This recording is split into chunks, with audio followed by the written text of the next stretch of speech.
اليوم بني وائل من أكثر الناس عددا، ولذلك عمر بن الخطاب يقول رضي الله عنه: لو أبطأ الإسلام لأكلت تغلب الناس. فهم فعلا ينتشرون في كل شمال المملكة وفي وسط المملكة اللي هم الآن عنزة، قبائل عنزة الوائلي. هي قبيلة بدوية كثيرة العدد في المملكة العربية السعودية، تمتد ديارها من نجد إلى نعم عنزة وأحسان.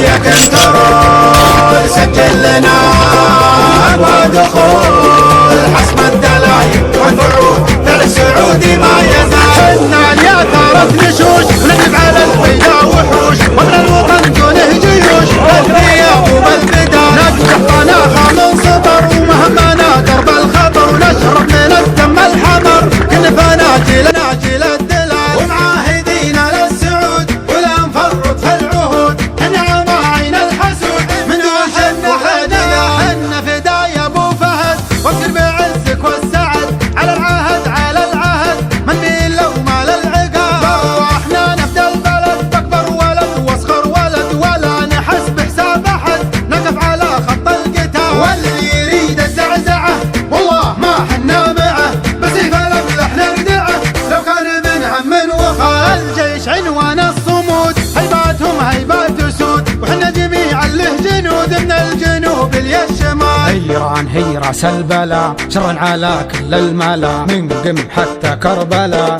لشر لا بده يزال. لكن جيناها سوا ما المرض غير الدواء وندوس ملعون الدواء فالسلم ولا الاحتلال. النار تقدح بالزناد وتحول الاعداء رماد صباح ولا في الهجات ما الهبال الا الهبال نمشي على كل الدروب شمال ولا في الجنوب حنا مطاني خلف